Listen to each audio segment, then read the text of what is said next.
ಶ್ರೀಗುರುಭ್ಯೋ ನಮಃ. ಹರಿ ಓಂ.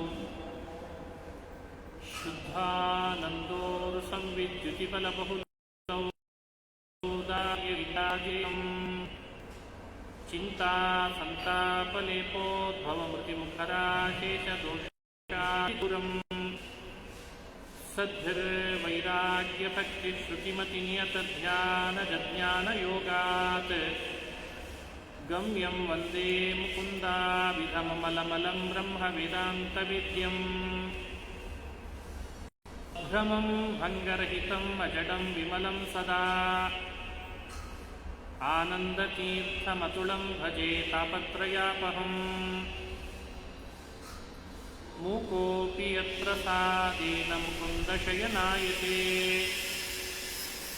ರಾಜರಾಜಾಯತೆ ರಿಕ್ತೋ ರಾಘವೇಂದ್ರಂ ತಮಾಶ್ರಯೇ ಆಪಾದಮೌಲಿಪರ್ಯಂತಂ ಗುರೂಣಾಮಾಕೃತಿಂ ಸ್ಮರೇತ್ ತೇನ ವಿಘ್ನಾಃ ಪ್ರಣಶ್ಯಂತಿ ಚ ಮನೋರಥಾಃ. ಶ್ರೀ ಹರಿವಾಯು ಗುರುಗಳ ಚರಣಾರವಿಂದಗಳಲ್ಲಿ ಭಕ್ತಿಪೂರ್ವಕ ಪ್ರಣಾಮಗಳನ್ನು ಅರ್ಪಿಸಿ ದೇವರಾಯನ ದುರ್ಗದ ಲಕ್ಷ್ಮೀ ನರಸಿಂಹದೇವರ ರಥೋತ್ಸವದ ಪರ್ವಕಾಲ, ವಿಶೇಷ ಸನ್ನಿಧಾನ. ಹಾಗಾಗಿ ಭಗವಂತನ ಮಹಿಮೆಯನ್ನು ಈ ಸಂದರ್ಭದಲ್ಲಿ ಮನಸ್ಸಿನಲ್ಲಿ ಒಂದಿಷ್ಟು ಅನುಸಂಧಾನ ಮಾಡಿ ಅವನ ಕೃಪೆಗೆ ಪಾತ್ರರಾಗುವ ಪ್ರಯತ್ನ ಮಾಡ್ತಾ ಇದ್ದೇನೆ. ಪರಮಾತ್ಮನ ಗುಣಚಿಂತನೆಯನ್ನು ಮಾಡಬೇಕಾದದ್ದು ಮನುಷ್ಯರಾದ ನಮಗೆಲ್ಲ ಕರ್ತವ್ಯ. ಮುಮುಕ್ಷುಗಳಾದವರು ಇಂತಿಂಥ ಸಾಧನೆಗಳನ್ನು ಮಾಡಿ ಪರಮಾತ್ಮನ ಪ್ರೀತಿಯನ್ನು ಸಂಪಾದನೆ ಮಾಡಲಿ ಅಂತ ಶಾಸ್ತ್ರಗಳು ಹೇಳ್ತಾರೆ. ವೇದ ರಾಶಿಗಳು ಭಗವಂತನ ಗುಣಚಿಂತನೆ ಮಾಡಿಸ್ಲಿಕ್ಕೆ ಅಂತ ಹೊರಟಿದೆ. ದೇವರನ್ನು ಹೇಗೆ ಪ್ರೀತಿಪಡಿಸಬೇಕು, ಯಾರನ್ನಾದರೂ ನಾವು ಪ್ರೀತಿಪಡಿಸಬೇಕಾದ್ರೆ ಅವನಿಗೆ ಬೇಡವಾದದ್ದನ್ನು ಮಾಡಿ ಪ್ರೀತಿಪಡಿಸೋದು ಅಂತಿಲ್ಲ. ಅವನಿಗೆ ಬೇಕಾದದ್ದನ್ನು ಮಾಡೇ ಪ್ರೀತಿಪಡಿಸಬೇಕು. ಒಂದು ಚಿಕ್ಕ ಮಗು ನಮ್ಮ ವಶವಾಗಿ ನಮ್ಮ ಹತ್ರ ಬಂದು ನಮ್ಮೊಟ್ಟಿಗೆ ಆಟ ಆಡಬೇಕಾದ್ರೆ ಮಗುವಿಗೆ ಬೇಕಾದದ್ದನ್ನು ಕೊಡ್ತೇನೆ ಅಂತ ಹೇಳಿ, ಮಗುವಿಗೆ ಬೇಡವಾದದ್ದು ಕೊಡೋದಾದರೆ ಮಗು ನಮಗೆ ವಶವಾಗಲ್ಲ. ಒಂದು ಮಗುವೇ ಹೀಗೆ ಅಂದರೆ ಇನ್ನು ಪರಮಾತ್ಮ ಹೇಗೆ? ಮಗುವನ್ನು ವಶ ಮಾಡಿಕೊಳ್ಳಿಕ್ಕೆ ಇಷ್ಟು ಪ್ರಯತ್ನ ಬೇಕು.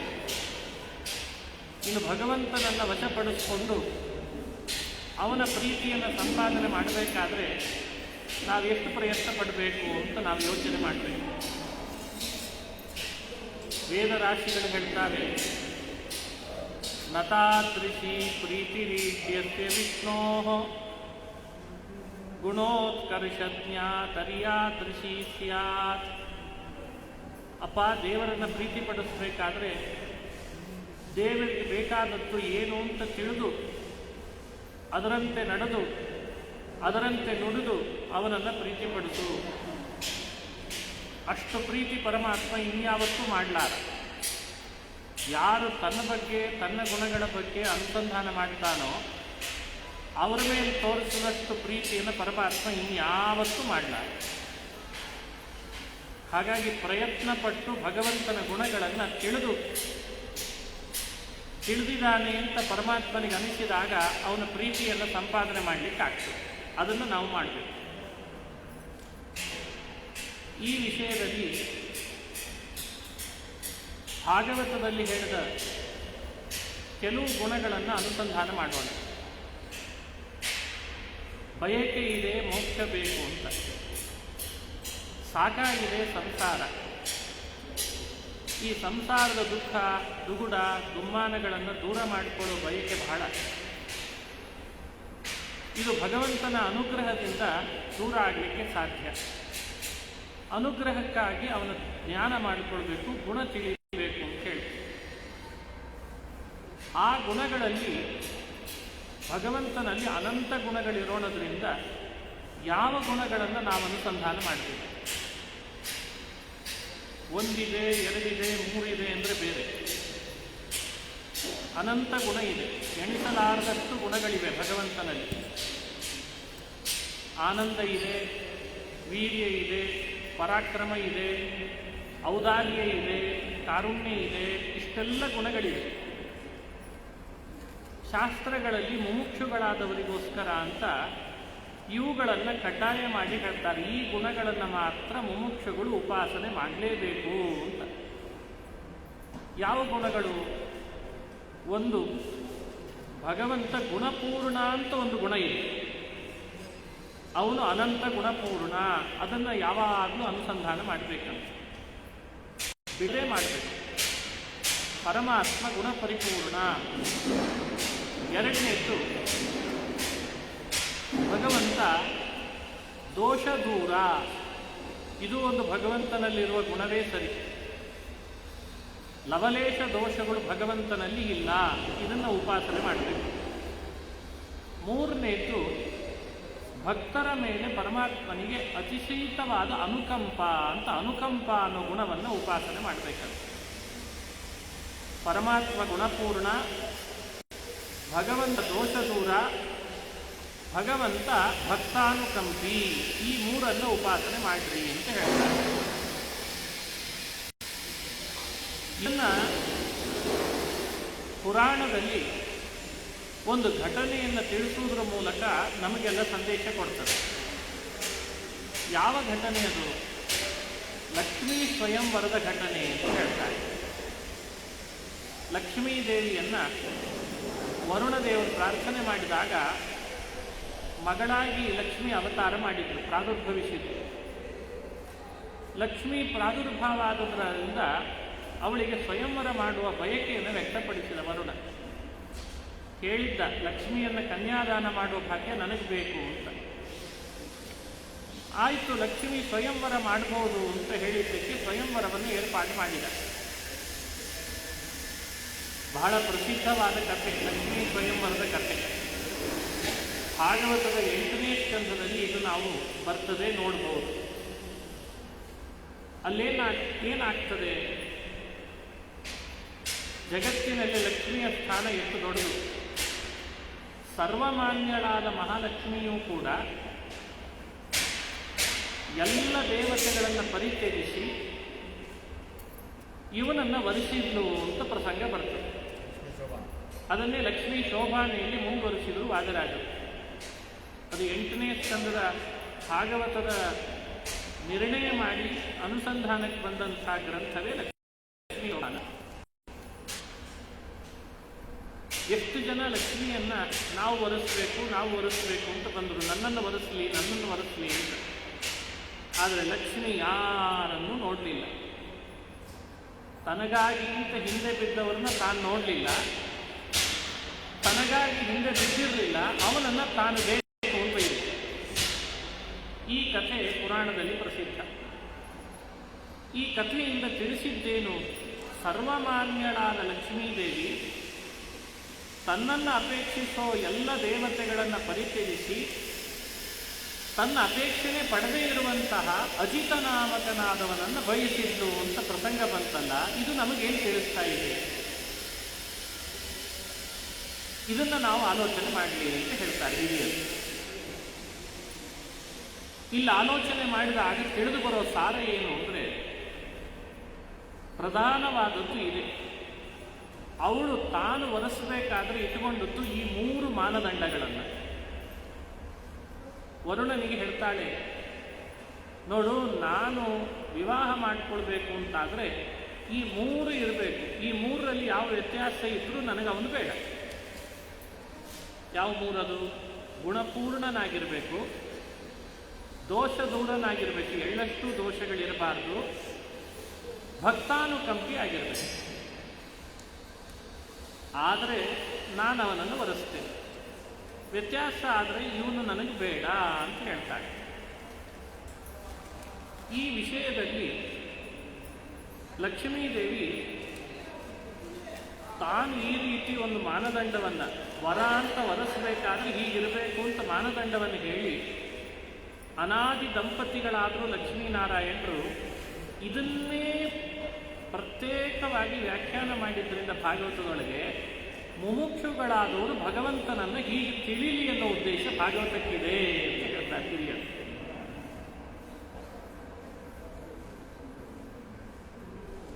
ಇದರ ಬಗ್ಗೆ ಒಂದು ಅನುಸಂಧಾನಕ್ಕೆ ತರ್ತಾರೆ. ಅವರಿಬ್ಬರು ಅನಾದಿ ದಂಪತಿಗಳು ನಿಜ. ಸ್ವಯಂವರದ ಪ್ರಸಂಗಗಳನ್ನು ಗಮನಿಸಲಿ. ಗುಣಪೂರ್ಣನಾಗಿರಬೇಕು, ದೋಷಗಳು ಎಳ್ಳಷ್ಟು ಇರಬಾರದು. ಅಂದರೆ ಉಳಿದ ದೇವತೆಗಳಲ್ಲಿ ಅಂಥ ದೋಷಗಳು ಏನಿದೆ? ಆ ಯಾವ ದೋಷಗಳು ಇವನಲ್ಲಿ ಇಲ್ಲ ಅಂದರೆ ಯಾವುದಿಲ್ಲ ಅದನ್ನು ತಿಳಿಸ್ತಾರೆ. ನೂನಂ ತಪೋ ಯಸ್ಯ ನ ಮನ್ಯು ನಿರ್ಜಯಃ ಜ್ಞಾನಂ ಕ್ವಚಿತ್ ತಸ್ಯ ನ ಸಂಗವರ್ಜಿತಂ ಕಶ್ಚಿನ್ಮಹಾಸ್ತಸ್ಯ ನ ಕಾಮ ನಿರ್ಜಯಃ ಸ ಈಶ್ವರ ಕಿಂ ಪರತೋ ವ್ಯಪಾಶ್ರಯಃ. ನೂನಂ ತಪಃ, ತಪಸ್ಸು ಬಹಳ ದೊಡ್ಡ ಗುಣವೇ. ದೇವತೆಗಳಲ್ಲಿ ಕೆಲವರಲ್ಲಿ ಬಹಳ ದೊಡ್ಡ ತಪಸ್ಸಿದೆ, ಹಾಗಾಗಿ ಅವರನ್ನು ತಪಸ್ವಿಗಳು ಅಂತ ಕರೆಯೋದಿದೆ. ಆದರೆ ಗುಣ ಇದೆ, ಜೊತೆಗೆ ದೋಷ ಇದೆ. ಲಕ್ಷ್ಮಿ ಯೋಚನೆ ಮಾಡಿದ್ದು ಗುಣನೂ ಇದ್ದು ದೋಷನೂ ಇದ್ದವರು ಬೇಕು ಅಂತ ಅರ್ಥ ಅಲ್ಲ. ಗುಣಗಳು ಮಾತ್ರ ಇರಬೇಕು, ದೋಷಗಳು ಇರಬಾರ್ದು ಅಂತ ಅವರ ಯೋಚನೆ. ಗುಣ ಮಾತ್ರ ಇರಬೇಕು, ದೋಷ ಇರಬಾರ್ದು ಅಂತ ಯೋಚನೆ ಇದ್ದಾಗ ಗುಣನೂ ಇದ್ದು ದೋಷ ಇದ್ರೆ ಅವಳು ಒಪ್ತಾಳ? ಅವಳ ಯೋಚನೆಗೆ ಬಂದಂತೆ ನೂನಂ ತಪಃ ಯಸ್ಯ ನ ಮನ್ಯು ನಿರ್ಜಯಃ. ಬಹಳ ದೊಡ್ಡ ತಪಸ್ವಿಗಳಾಗಿದ್ದಾರೆ, ಆದರೆ ಅವರಿಗೆ ಸಿಟ್ಟಿಗೆಲ್ಲಿಕ್ಕಾಗಿಲ್ಲ. ಅವರು ಸಿಟ್ಟಿಗೆದ್ದಿಲ್ಲ. ಮನ್ಯು ಅಂದರೆ ಸಿಟ್ಟು, ಕ್ರೋಧ. ಬಹಳ ದೊಡ್ಡ ತಪಸ್ವಿಗಳು ಅಂತ ಪ್ರಸಿದ್ಧಿ ಪಡೆದಿರ್ತಾರೆ, ಸಿಟ್ಟಿಗೆಲ್ಲಿಕ್ಕಾಗಿಲ್ಲ. ಯಾರು? ಇದಕ್ಕೆ ಉದಾಹರಣೆ ಯಾರು? ಭಾಗವತದಲ್ಲೇ ಬರುವಂತೆ ದುರ್ವಾಸ ಮಹರ್ಷಿಗಳು ಉದಾಹರಣೆ. ಅಂಬರೀಷನಿಗೆ ದುರ್ವಾಸ ಮಹರ್ಷಿಗಳು ಬಂದು ಅವನ ಮೇಲೆ ಅವನನ್ನು ಕೊಲ್ಲಿಕ್ಕೆ ಅಂತ ಕೃತ್ಯವನ್ನು ಸೃಷ್ಟಿ ಮಾಡಿದ್ರು ಅಂತ ಬರ್ತದೆ. ಕೃತ್ಯ ಅಂದರೆ ರಾಕ್ಷಸನನ್ನು ಸೃಷ್ಟಿ ಮಾಡಿದ್ರು ಅಂತ ಬರ್ತದೆ. ಇದು ನೋಡಿ ವಿಚಿತ್ರ ಅಲ್ಲಿ. ದುರ್ವಾಸ ಮಹರ್ಷಿಗಳು ತಪಸ್ವಿಗಳು ತಾನೆ.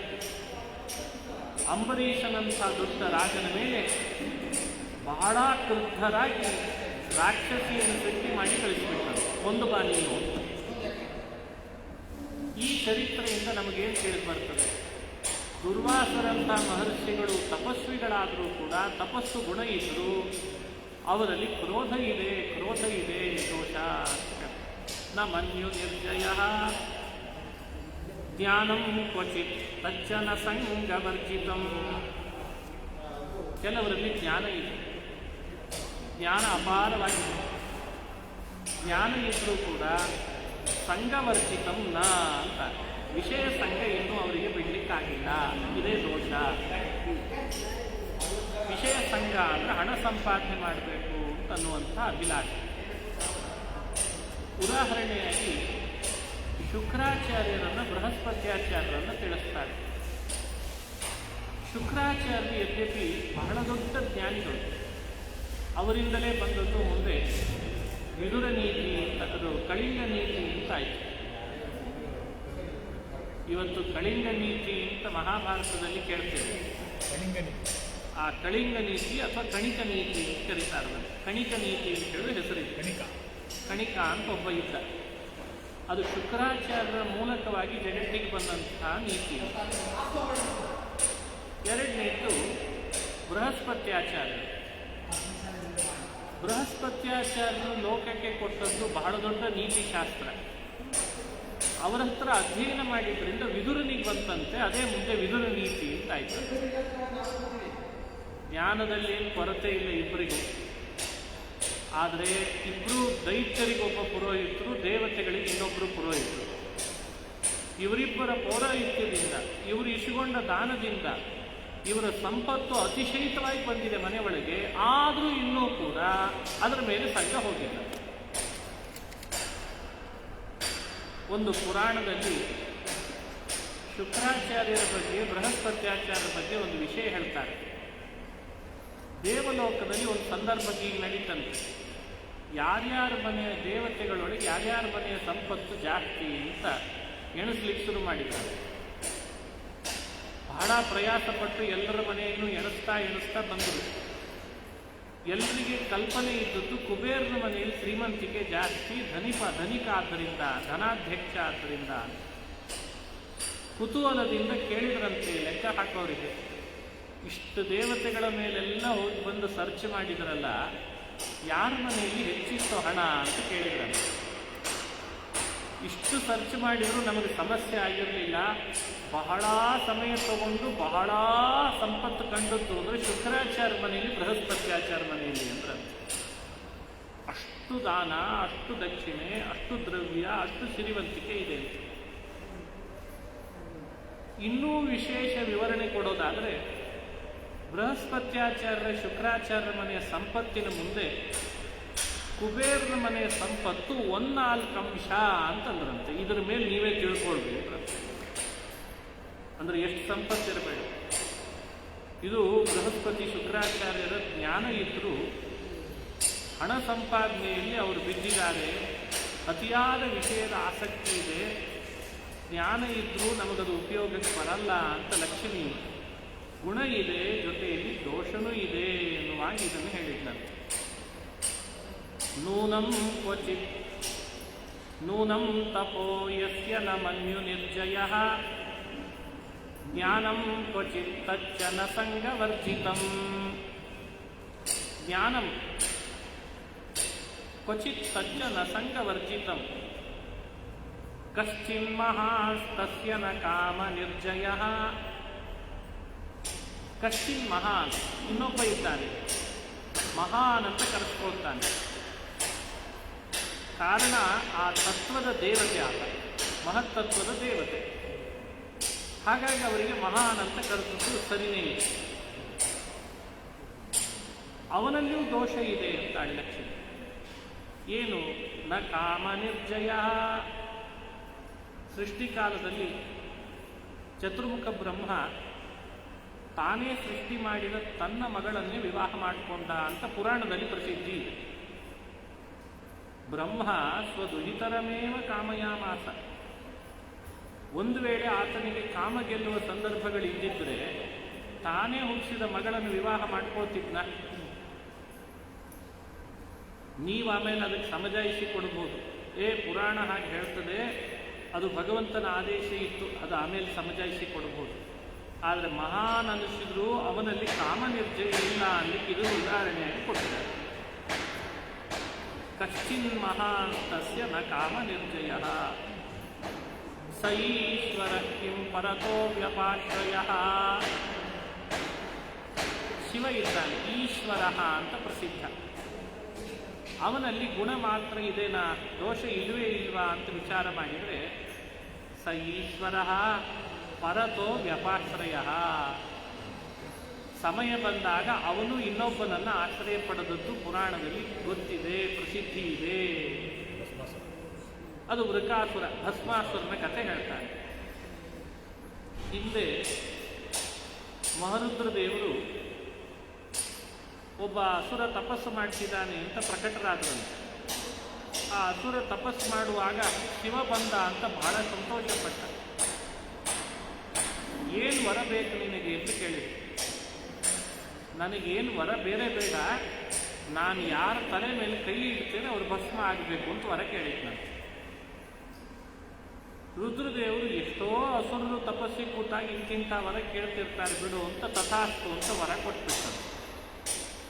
ವರ ಕೊಟ್ಟದ್ದೇ ತಡ, ನೀವೇನೋ ವರ ಕೊಟ್ಟಿದ್ದೀರಿ ರುದ್ರದೇವರೇ, ನಿಮ್ಮ ತಲೆ ಮೇಲೆ ಇಟ್ಟು ನೋಡ್ತೇನೆ ಈ ವರ ಸತ್ಯ ಆಗ್ತದೋ ಇಲ್ಲೋ ಅಂತ ಶುರು ಮಾಡಿದ್ದಂತೆ. ತಾವೇ ಕೊಟ್ಟು ತಾವೇ ಕೈ ಸುಟ್ಕೊಂಡಾಗಾಯ್ತು. ಅಲ್ಲೋ ನಾನೇ ವರ ಕೊಟ್ಟಿದ್ದೇನೋ, ನನ್ನ ಮೇಲೆ ನೀನು ಹೀಗೆ ಮಾಡ್ತೀನಿ ಅಂತ ಬರ್ತಿದ್ದೀಯಲ್ಲೋ, ಬೇಡವೋ? ಇಲ್ಲ ನಾನು ನಿಮ್ಮ ತಲೆ ಮೇಲೆ ಇಟ್ಟು ನೋಡ್ತೀನಿ. ಕೊನೆಗೆ ರುದ್ರದೇವರಲ್ಲಿ ಇದೆ ಕಾಲು ಸಿಕ್ಕಿದ್ರು, ಓಡ್ಲಿಕ್ಕೆ ಶುರು ಮಾಡಿದರು. ಓಡ್ತಾ ಹೋಗುವಾಗ ಮಧ್ಯದಲ್ಲಿ ವಿಷ್ಣು ಬಂದ. ಯಾಕೆ ಓಡ್ತಿದ್ದೀವಿ ಅಂತ ಕೇಳಿದ್ದಕ್ಕೆ ಕಥೆ ಹೇಳಿದ್ರು, ನಾನು ಸರಿ ಮಾಡ್ತೀನಿ ಅಂತ ವಿಷ್ಣು ಸರಿ ಮಾಡಿದ ಅಂತ ಕಥೆ ಬರ್ತದೆ. ಭಸ್ಮಾಸುರ ಭಯಾತ್ ಪಲಾಯಿತಃ ಮಹಾದೇವ ವಟುರೂಪಿಣ ಹರಿಣ ರಕ್ಷಿತಃ ಅಂತ ವಿವರಣೆ ಮಾಡ್ತಾರೆ.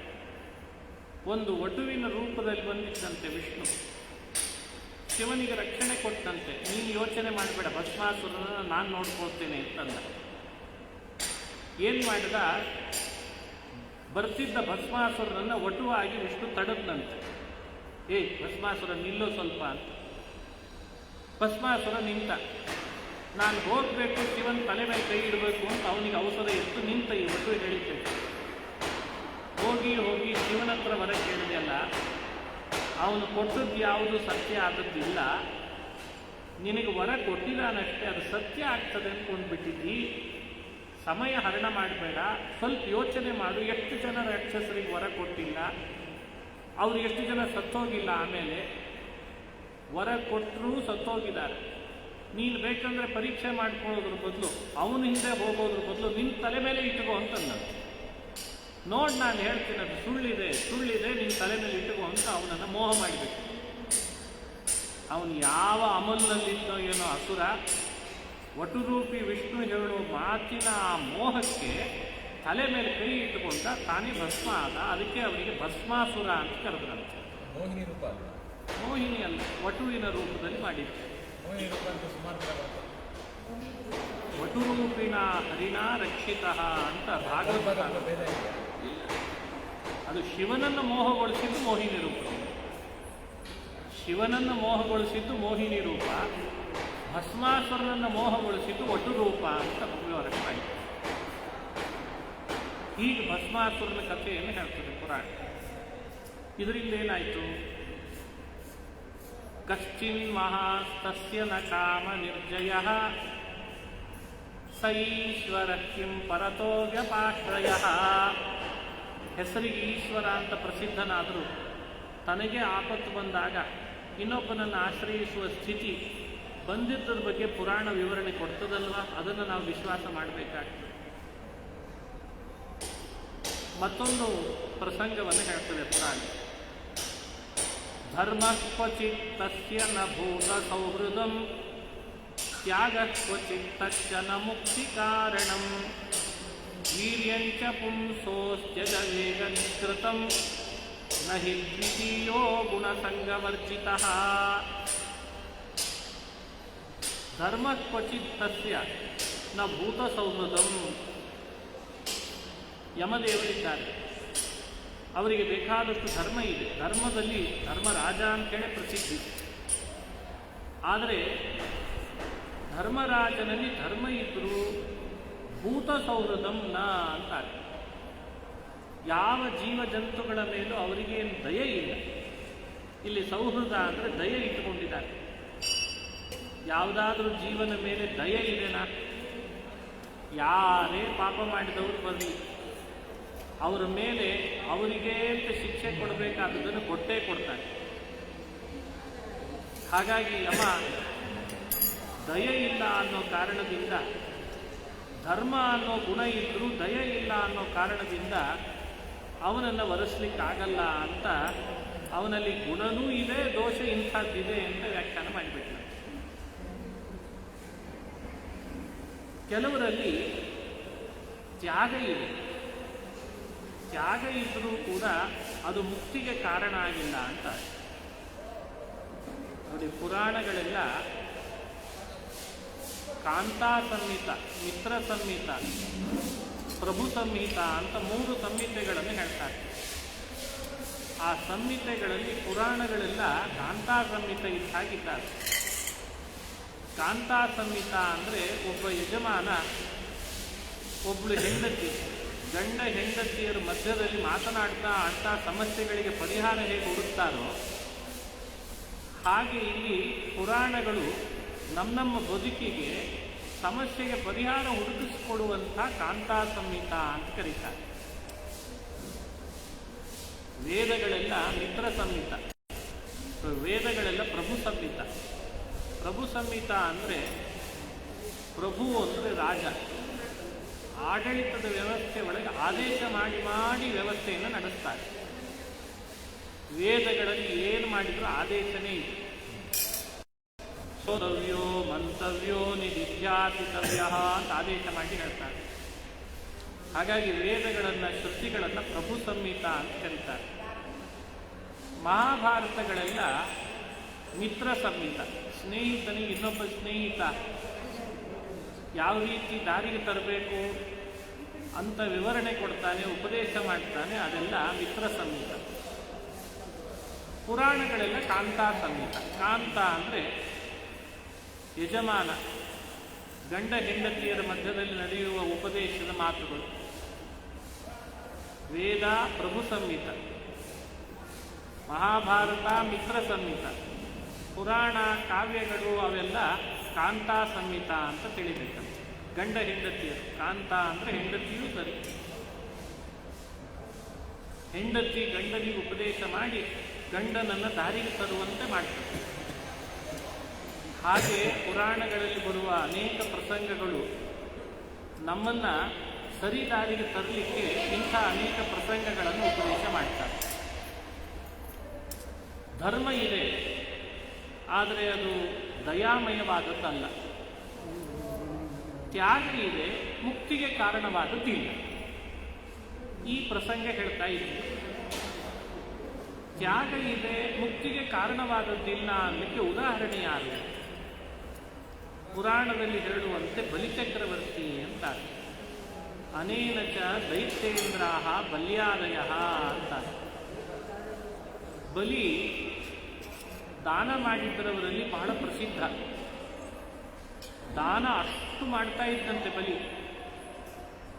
ಆದರೆ ದಾನದ ಉದ್ದೇಶ ಏನಾಗಿತ್ತು ಅಂದರೆ ಮೋಕ್ಷ ಆಗಿರಲಿಲ್ಲ. ಒಳ ಮನಸ್ಸಿನೊಳಗೆ ಪ್ರಸಿದ್ಧಿ ಬರ್ತದಲ್ಲ ಅಂತ ಮಾಡ್ತಿದ್ದ. ಯಾವ ದಾನ ಮುಕ್ತಿ ಕಾರಣ ಆಗ್ತದೆ?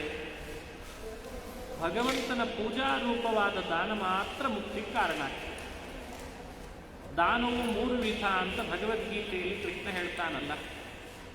ಸಾತ್ವಿಕ ದಾನ, ರಾಜಸ ದಾನ, ತಾಮಸ ದಾನ ಅಂತ. ಹರಿಪ್ರೀತಿ ಆಗಲಿ ಅಂತ ಮಾಡುವ ದಾನ ಮಾತ್ರ ಸಾತ್ವಿಕ. ಆ ತ್ಯಾಗ ಬಹಳ ಶ್ರೇಷ್ಠವಾದ ತ್ಯಾಗ. ಇವನಿಗೆ ಮಾತ್ರ ಆ ಭಾವ ಇರಲಿಲ್ಲ. ಹಾಗಾಗಿ ಬಲಿ ಎಲ್ಲ ದಾನ ಮಾಡ್ತೇನೆ ಅಂತ ಮಾಡಿದರೂ ಕೂಡ ಆ ತ್ಯಾಗದ ಹಿಂದೆ ವಿಷ್ಣು ಪ್ರೀತಿಯ ಉದ್ದೇಶ ಇಲ್ಲದೆ ಇದ್ದದ್ದಕ್ಕೆ ಮುಕ್ತಿ ಕಾರಣಂ ನ ಅಂತ ಅದನ್ನು ನಿಷೇಧ ಹೇಳಿದರು. ಧರ್ಮ ಕ್ವಚಿತ್ ತಸ್ಯ ನ ಮುಕ್ತಿ ಕಾರಣಂ ತ್ಯಾಗ ಕ್ವಚಿತ್ ತಚ್ಚ ನ ಮುಕ್ತಿ. ಧರ್ಮ ಕ್ವಚಿತ್ ತಸ್ಯ ನ ಭೂತ ಸೌಹೃದಂ ತ್ಯಾಗ ಕ್ವಚಿತ್ ತಸ್ಯ ನ ಮುಕ್ತಿ ಕಾರಣಂ ವೀರ್ಯಂಚ ಪುಂಸೋಸ್ತ್ಯಜ ವೇಗ ನಿಷ್ಕೃತಂ. ಬಹಳ ದೊಡ್ಡ ಗುಣ ವೀರ್ಯ, ಪರಾಕ್ರಮ. ಅದು ಅತ್ಯದ್ಭುತವಾದಂಥ ಗುಣ. ಪರಾಕ್ರಮ ಇವತ್ತು ಎಷ್ಟೆಲ್ಲ ಸಾಧನೆಯನ್ನು ಮಾಡಲಿಕ್ಕೆ ಕಾರಣ ಆಗ್ತದೆ. ಅದಿದೆ. ಆದರೆ ಅಜವೇಗ ನಿಷ್ಕೃತಂ ಅಂತಾರೆ. ಅಜವೇಗ ನಿಷ್ಕೃತಂ. ಅತ್ಯಂತ ಪರಾಕ್ರಮಿಗಳು, ಬಹಳ ದೊಡ್ಡ ತೇಜಸ್ವಿಗಳು ಅಂತ ಲೋಕದಲ್ಲಿ ಪ್ರಸಿದ್ಧಿ ಇರೋದು ಯಾರ ಬಗ್ಗೆ? ಸೂರ್ಯ ಚಂದ್ರರ ಬಗ್ಗೆ. ಸೂರ್ಯನ ಪರಾಕ್ರಮ, ಸೂರ್ಯನ ತೇಜಸ್ಸು ಅತಿಯಾದದ್ದು, ಯಾರೂ ಮೀರಿಸಲಾರದು. ಆದರೆ ತೇಜಸ್ವಿಗಳಾದರೂ ಕೂಡ ಅಜವೇಗ ನಿಷ್ಕೃತಂ. ಅಜ ಅಂದರೆ ಪರಮಾತ್ಮ, ಕಾಲಚಕ್ರ ಅಂತ ಅರ್ಥ. ಅವನ ವೇಗಕ್ಕೆ ಸೂರ್ಯ ಚಂದ್ರರ ಪರಾಕ್ರಮವು ಕೂಡ ಏನಲ್ಲ ಅಂತಾಗಿದೆ. ಅವರೂ ಕೂಡ ಕಾಲಚಕ್ರದ ವೇಗದಿಂದ ಕ್ಷೀಣಿಸ್ತಾರೆ. ಭಾರೀ ಪರಾಕ್ರಮಿಗಳು, ತೇಜಸ್ವಿಗಳು ಅಂತ ಎಲ್ಲರೂ ಕೊಂಡಾಡ್ತಾರೆ. ಕಾಲಚಕ್ರದ ವೇಗದ ಮುಂದೆ ಅವರು ಕ್ಷೀಣಿಸ್ಬಿಡ್ತಾರೆ. ದೇಹಿ ಕ್ಷಣಮಾತ್ರಂ ಏಕತ್ರ ಅವಸ್ಥಾನ ರಹಿತಾ ಅಂತ ಹೇಳ್ತಾರೆ ಹಿರಿಯರು. ಇಷ್ಟು ತೇಜಸ್ವಿಗಳಾದರೂ ಕೂಡ ಆಕಾಶದಲ್ಲಿ ಒಂದು ಕ್ಷಣ ಒಂದೇ ಜಾಗದಲ್ಲಿ ನಿಂತದ್ದು ನೋಡಿದರೆ ಸೂರ್ಯಚಂದ್ರರನ್ನು ನೋಡಿದರೆ ತೇಜಸ್ವಿಗಳು. ಮತ್ತೆ ತೇಜಸ್ವಿಗಳಾದರೆ ಏನಂತೆ? ಕಾಲಚಕ್ರ ಅವರನ್ನು ಕೂಡ ಒಂದೆಡೆ ಇಡ್ಲಿಕ್ಕೆ ಬಿಡಲ್ಲ. ನೀನು ನಡಿ ನಡಿ ನಡಿ ಅಂತಂತದ್ದು. ಇದೇ ಅವರಲ್ಲಿರುವ ದೌರ್ಬಲ್ಯ, ಇದೇ ಅವರಲ್ಲಿರುವ ದೋಷ ಅಂತಂತಾರೆ. ವೀರ್ಯಂಚ ಪುಂಸೋಸ್ತ್ಯಜವೇಗ ನಿಷ್ಕೃತಂ ನ ಹಿ ದ್ವಿತೀಯೋ ಗುಣಸಂಗಮರ್ಚಿತಃ. ಹೀಗೆ ವಿಮರ್ಶೆ ಮಾಡ್ತಾ ಮಾಡ್ತಾ ಬಂದರೆ ಯಾರೊಬ್ಬನೂ ಕೂಡ ಲೋಕದಲ್ಲಿ ಗುಣಸಂಗಗಳಿಲ್ಲದೆ ಇರುವ ವ್ಯಕ್ತಿ ಕಾಣ್ತಾ ಇಲ್ಲ. ಗುಣ ಇದೆ, ಜೊತೆ ಜೊತೆಯಲ್ಲಿ ದೋಷಗಳಿವೆ ಅಂತನ್ನೋದೇ ಹೆಚ್ಚಾಗಿ ಕಾಣ್ತದೆ. ಇನ್ನೊಂದು ಹೇಳ್ತಾಳೆ, ಕ್ವಚಿತ್ ಚಿರಾಯೋ ನಹಿ ಶೀಲ ಮಂಗಲಂ ಕ್ವಚಿತ್ ತದಪ್ಯಸ್ತಿ ನ ವೇದ್ಯಮಾಯುಷಃ ಯತ್ರೋ ಭಯಂ ಕುತ್ರ ಚ ಸೋಪ್ಯ ಮಂಗಲಃ ಸುಮಂಗಲಃ ಕಶ್ಚನ ಕಾಂಕ್ಷತೆ ಮಾಂ. ಯತ್ರ ಕ್ವಚಿತ್ ಚಿರಾಯು, ಆಯುಷ್ಯ ಬೇಕಾದಷ್ಟಿದೆ ಅಂತ ಕೆಲವರಿಗೆ, ಆಯುಷ್ಯ ಬಹಳ ಇದೆ. ಆದರೆ ಅವರ ಸ್ವಭಾವ ಅಷ್ಟು ಮಂಗಲಕರವಾಗಿಲ್ಲ. ಯಾರನ್ನು ಉದಾಹರಣೆಯಾಗಿ ಇಟ್ಕೊಳ್ತಾರೆ ಇದಕ್ಕೆ?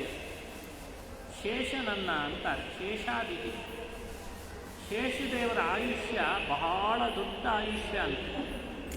ಆದರೆ ಶೀಲ ಅಂದರೆ ಅವರ ಸ್ವಭಾವ ಅದು ಬಹಳ ಉಗ್ರವಾಗಿದೆ, ಕ್ರೂರವಾಗಿದೆ, ಉಗ್ರವಾಗಿದೆ ಅವರ ಸ್ವಭಾವ. ಹಾಗಾಗಿ ಆಯುಷ್ಯ ಹೆಚ್ಚಿದ್ರೂ ಸ್ವಭಾವ ಉಗ್ರವಾಗಿದ್ದಾಗ ಗುಣನೂ ಇದೆ, ಜೊತೆಗೆ ದೋಷ ಇದೆ ಅಂತ ಆಗ್ತದೆ. ಅದಕ್ಕೆ ಅವನು ಬೇಡ ಅಂತ ನಿರಾಕರಣೆ ಮಾಡಿದ್ದಾರೆ. ಇನ್ನೂ ಒಂದು ಹೇಳ್ತಾರೆ, ಕ್ವಚಿತ್ ತದಪ್ಯಸ್ತಿ ನ ವೇದ್ಯಮಾಯುಷಃ. ಸ್ವಭಾವ ಬಹಳ ಸೌಮ್ಯವಾಗಿದೆ, ಬಹಳ ಸೌಹಾರ್ದದಿಂದ ಇದೆ. ಸ್ವಭಾವ ಬಹಳ ಚೆನ್ನಾಗಿದ್ದರೂ ಕೂಡ ಆಯುಷ್ಯವೇ ಅವರಿಗೆ ಪೂರ್ಣ ಇಲ್ಲ.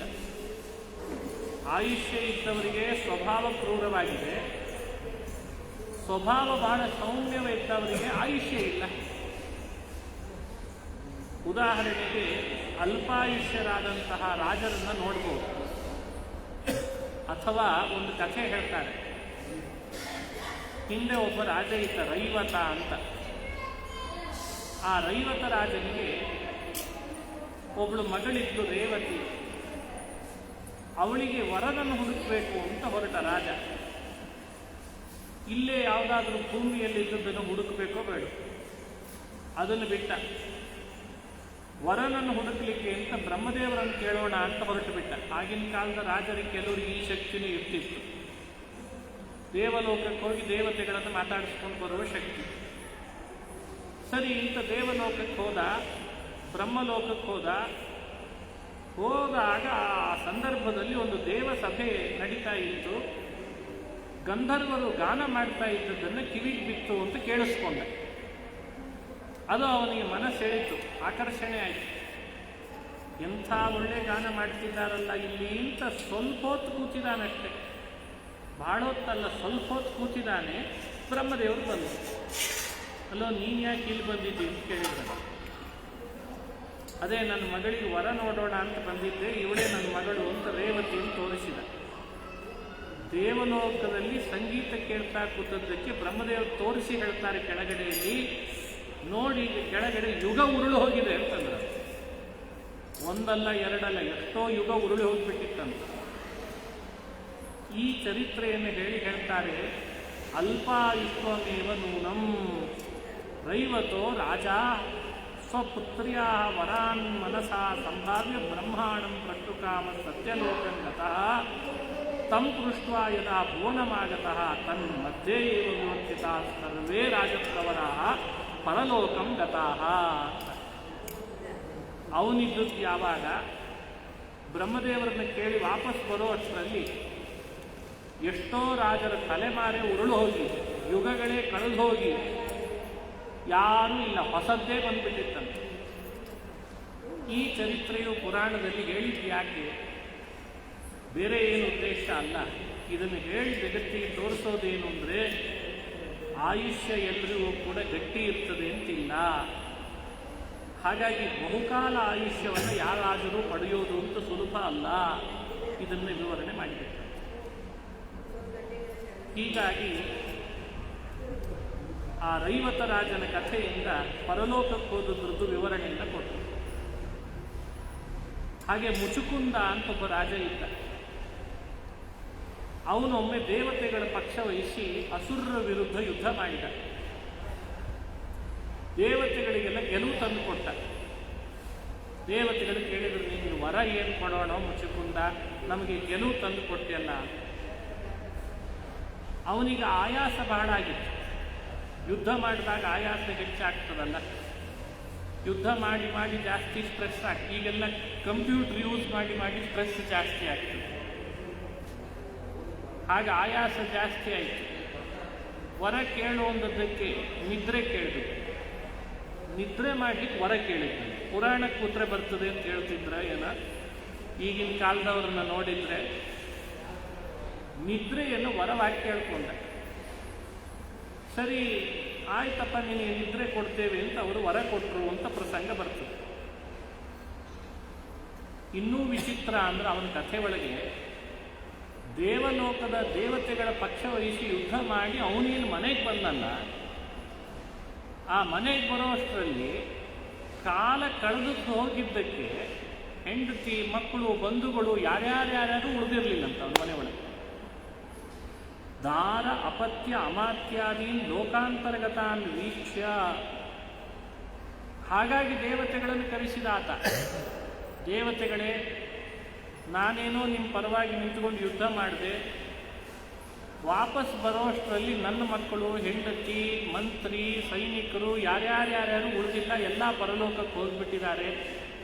ನಾನೊಬ್ಬ ಇದ್ದೇನೆ, ಹೆಂಗಾದರೂ ಮಾಡಿ ನನಗೆ ಉಪಾಯ ಮಾಡಿ ಒಂದು ನಿದ್ರೆ ಕೊಡೋ ಹಾಗೆ ಮಾಡಿಬಿಡಿ, ಇದನ್ನು ಮರೀಲಿಕ್ಕಾಗ್ತದೆ ಅಂತ ಕೇಳ್ಕೊಂಡ. ದಾರಾಪತ್ಯ ಮಾತ್ಯಾದೀನ್ ಲೋಕಾಂತರ್ಗತಾನ್ ವೀಕ್ಷ್ಯ ದೇವೇಭ್ಯೋ ವರಂ ಗೃಹೀತ್ವ ನಿದ್ರಿತಃ ಇತಿ ಪುರಾಣೇ ಪ್ರಸಿದ್ಧಂ ಅಂತಂತಾರೆ. ಇದು ಭಾಗವತ ಪುರಾಣದಲ್ಲೇ ಪ್ರಸಿದ್ಧವಾದ ಕಥೆ. ನಿದ್ರೆ ಬೇಡಿದ್ದಕ್ಕೆ, ನಿದ್ರೆ ಸುಮ್ಮನೆ ಬೇಡಿಲ್ಲ, ಇಷ್ಟು ಕಥೆ ಆಗಿದ್ದಕ್ಕೆ ಬೇಡ. ಇದರಿಂದ ಏನು ತಿಳಿತದೆ? ಮನುಷ್ಯನಿಗೆ ಆಯುಷ್ಯ ಎಷ್ಟು ದುರ್ಲಭವಿದೆ, ಎಷ್ಟು ಕಡಿಮೆ ಇರ್ತದೆ. ಶೀಲ ಅಂದರೆ ಸ್ವಭಾವ ಮಂಗಳವಾಗಿದ್ದರೂ ಆಯುಷ್ಯ ಬಹಳ ದುರ್ಲಭವಾಗಿದೆ ಅನ್ನೋದನ್ನು ಈ ಎರಡು ಚರಿತ್ರೆಗಳ ಮೂಲಕವಾಗಿ ನಮಗೆ ಅನುಸಂಧಾನ ಮಾಡಿಸ್ತಾರೆ. ಕ್ವಚಿತ್ ತದಪ್ಯಸ್ತಿ ನ ವೇದ್ಯಮಾಯುಷಃ ಯತ್ರೋ ಭಯಂ ಕುತ್ರ ಚ ಸೋಪ್ಯ ಮಂಗಲಃ. ಕೆಲವರಲ್ಲಿ ಆಯುಷ್ಯ ಚೆನ್ನಾಗಿ ಇದೆ, ಸ್ವಭಾವನೂ ಬಹಳ ಚೆನ್ನಾಗಿದೆ, ಸೌಮ್ಯವಾದ ಸ್ವಭಾವ ಇದೆ. ಆದರೂ ಅವನನ್ನು ಲೋಕದಲ್ಲಿ ಅಮಂಗಲ ಅಂತ ಕರೀತಾರೆ. ಸೋಪ್ಯ ಮಂಗಲ ಉಭಯವರ್ತಿ ಅಸ್ತಿ, ಆದರೆ ಅವನನ್ನು ಅಮಂಗಲ ಅಂತ ಕರೀತಾರೆ. ಯಾರಲ್ಲಿ? ಇಲ್ಲಿ ವಿವರಣೆ ಕೊಡೋದು ಮಾರ್ಕಾಂಡೇಯ ಅಂತ ಒಬ್ಬ ಮುನಿಗಳನ್ನ ಭಾಗವತದಲ್ಲೇ ಬಂದಿದೆ. ಮೊದಲು ಆಯುಷ್ಯ ಇರಲಿಲ್ಲ ಅವರಿಗೆ. ರುದ್ರದೇವರ ವರಬಲದಿಂದ ಬಹಳ ದೊಡ್ಡ ಆಯುಷ್ಯ ಬಂತಂತೆ. ರುದ್ರದೇವರು ಕೊಟ್ಟರು ಅವರಿಗೆ, ನೀನು ಕಲ್ಪಾಯುಷ್ಯನಾಗು ಅಂತ ವರ ಕೊಟ್ಟರು. ಶಿವನ ವರದಿಂದ ಆಯುಷ್ಯವನ್ನು ಪಡ್ಕೊಂಡ್ರು. ಸ್ವಭಾವದಿಂದ ಬಹಳ ಪರಿಶುದ್ಧರೇ, ಆದರೆ ವಿವಾಹಕ್ಕೆ ಅವರು ಮಂಗಳರಾಗಿಲ್ಲ ಅಂತಂದರು. ಯಾಕೆ? ಅಮಂಗಳ.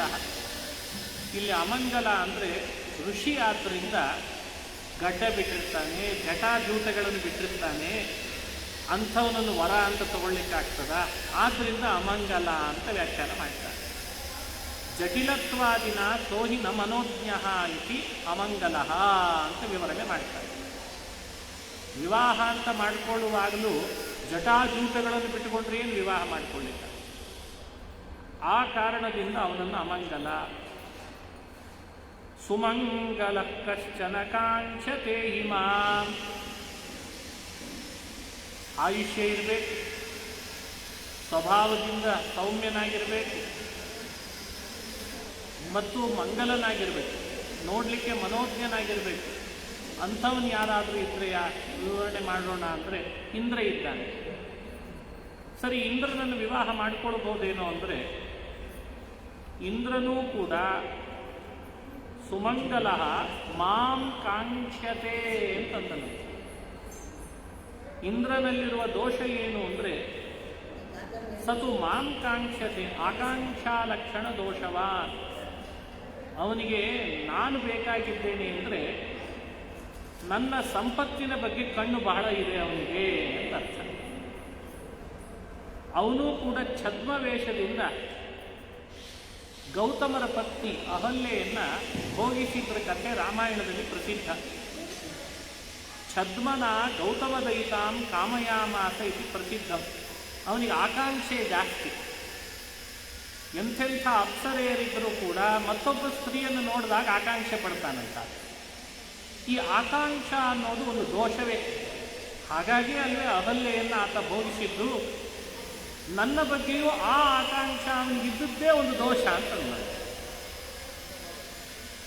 ಇಷ್ಟೆಲ್ಲ ದೋಷಗಳಿರೋದ್ರಿಂದಲೇ ಈ ಇಂದ್ರನೂ ಕೂಡ ಸರಿ ಆಗ್ತಾ ಇಲ್ಲ. ಕ್ವಚಿತ್ ಚಿರಾಯು ನಚ ಶೀಲ ಮಂಗಲಂ ಕ್ವಚಿತ್ ತದಪ್ಯಸ್ತಿ ನ ವೇದ್ಯಮಾಯುಷಃ ಯತ್ರೋ ಭಯಂ ಕುತ್ರ ಚ ಸೋಪ್ಯ ಮಂಗಲಃ ಸುಮಂಗಲಃ ಕಶ್ಚನ ಕಾಂಕ್ಷತೆ ಹಿಮಾಂ ಅಂತ ವ್ಯಾಖ್ಯಾನ ಮಾಡಿದೆ. ಇಷ್ಟು ವಿಮರ್ಶೆ ಮಾಡಿದ್ರ ಪುರಾಣದ ಕಥೆಯನ್ನು ಹೇಳಿ ಲಕ್ಷ್ಮಿ ಕೊನೆಯಲ್ಲಿ ಬರುವಾಗ ಇಷ್ಟೆಲ್ಲ ತನ್ನ ಬುದ್ಧಿಯಲ್ಲಿ ಆಲೋಚನೆ ಮಾಡಿದ್ದನ್ನು ಮುಗಿಸುವಾಗ ಈಗ ಕೊನೆಗೊಳಿಸಿದ್ನಂತೆ. ಏವಂ ವಿಮೃಶ್ಯಾವ್ಯಭಿಚಾರಿ ಸದ್ಗುಣಂ ಪದಂ ನಿಜೈಕಾಶ್ರಯಿ ಸದ್ಗುಣಾಶ್ರಯಂ ವೌರೇ ಪರಂ ಸರ್ವಗುಣೈರಪೇಕ್ಷಿತಂ ರಮಾ ಮುಕುಂದಂ ನಿರಪೇಕ್ಷಮೀಕ್ಷಿತಂ. ಏವಂ ವಿಮೃಶ್ಯ, ಇಷ್ಟು ವಿಮರ್ಶೆಯನ್ನು ಚೆನ್ನಾಗಿ ಮಾಡಿದ್ದಾಳೆ, ಯುಕ್ತಿಯುಕ್ತವಾಗಿ ಮಾಡಿದ್ದಾಳೆ, ಪ್ರಮಾಣಬದ್ಧವಾಗಿ ಮಾಡಿದ್ದಾಳೆ. ಇವರು ಯಾರೂ ಸರಿ ಆಗ್ತಾ ಇಲ್ಲ ಅಂತ ವಿಮರ್ಶೆ ಮಾಡಿ ಕೊನೆಗೆ ಕೇವಲ ಗುಣಗಳು ಮಾತ್ರ ಇರಬೇಕು, ದೋಷ ಎಳ್ಳಷ್ಟು ಇರಬಾರ್ದು ಅಂತ ಹೇಳಿ ಹುಡುಕಿದಾಗ ಅವಳಿಗೆ ಸಿಕ್ಕಿದ್ಯಾರು? ವೌರೇ ಪರಂ ಸರ್ವಗುಣೈರಪೇಕ್ಷಿತಂ, ಸರ್ವಗುಣೈ ಅಪೇಕ್ಷಿತಂ, ಸಕಲ ಗುಣಗಳೂ ಇರುವಂಥ ಒಬ್ಬನೇ ಒಬ್ಬ ವ್ಯಕ್ತಿ ಅಂದರೆ ಅದು ನಾರಾಯಣ. ಅದೇ ಅಜಿತ ನಾಮಕ ನಾರಾಯಣ. ನಾನು ಯಾವ 3 ಗುಣಗಳನ್ನು ಯೋಚನೆ ಮಾಡ್ತಾ ಇದ್ದೆ, ಒಂದು ಸರ್ವಗುಣ ಪರಿಪೂರ್ಣತೆ, ಇನ್ನೊಂದು ಯಾವ ದೋಷಗಳು ಇರಬಾರ್ದು ಅಂತ ದೋಷ ದೂರತೆ, ಇನ್ನೊಂದು ಭಕ್ತಾನುಕಂಪಿ. ಈ 3 ಆತನಲ್ಲಿದೆ ಅಂತ ಅವಳು ವಿಮರ್ಶೆ ಮಾಡಿ ಆ ಭಗವಂತನ ಕೊರಳಿಗೆ ಹಾರ ಹಾಕ್ತಾಳೆ. ವೌರೇ ಪರಂ ಸರ್ವಗುಣೈರಪೇಕ್ಷಿತಂ ರಮಾ ಮುಕುಂದಂ ನಿರಪೇಕ್ಷಮೀಕ್ಷಿತಂ. ನಿರಪೇಕ್ಷ ಅನ್ನೋ ಶಬ್ದ ಹಾಕಿದ್ಲು. ಅದಕ್ಕೇನು ನಿರಪೇಕ್ಷ ಅಂದರೆ ತನ್ನ ಬಗ್ಗೆ ಪರಮಾತ್ಮನಿಗೆ ಇಂದ್ರನಿಗಿರುವಂತೆ ಅಪೇಕ್ಷೆಗಳು ಇಲ್ಲ, ಆಕಾಂಕ್ಷ ಇಲ್ಲ, ಅದರಂತೆ ಯಾವ ದೋಷಗಳೂ ಇಲ್ಲ. ಸರ್ವಗುಣೈರಪೇಕ್ಷಿತಂ, ಎಲ್ಲ ಗುಣಗಳೂ ಇದ್ದಾವೆ.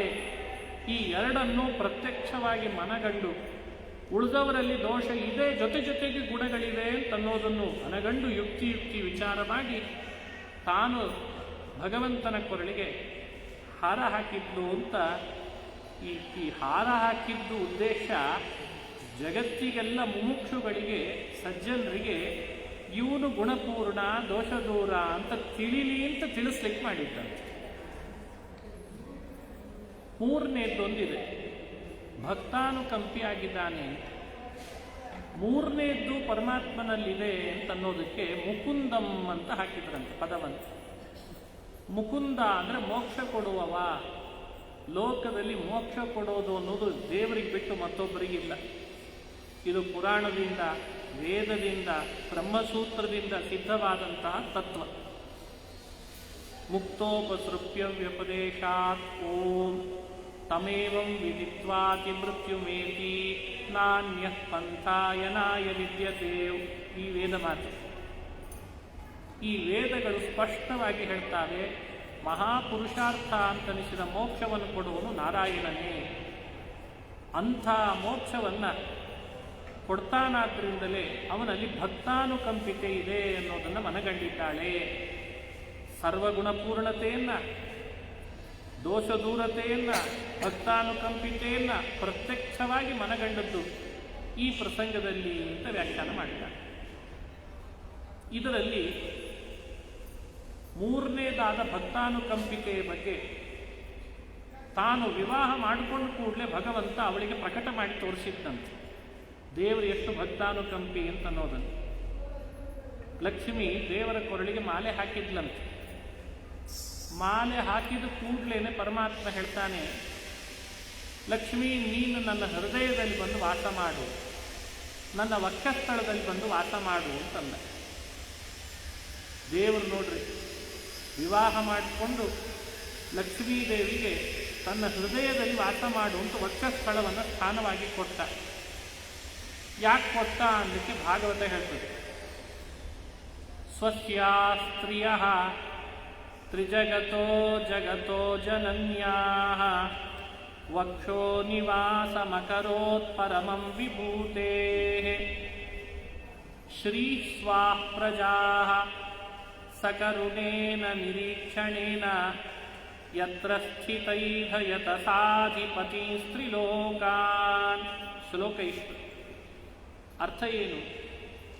ಸ್ವಸ್ಯಾ ಸ್ತ್ರೀಯ, ತನ್ನ ನಿಯತ ಪತ್ನಿಯವಳು, ನಿಜ ಪತ್ನಿಯಾದ ಲಕ್ಷ್ಮೀದೇವಿಗೆ ತ್ರಿಜಗತೋ ಜಗತೋ ಜನನ್ಯಾಃ, ಮೂರು ಜಗತ್ತಿನ ತಾಯಿ ಅವಳು, ಮೂರು ಲೋಕದ ತಾಯಿ.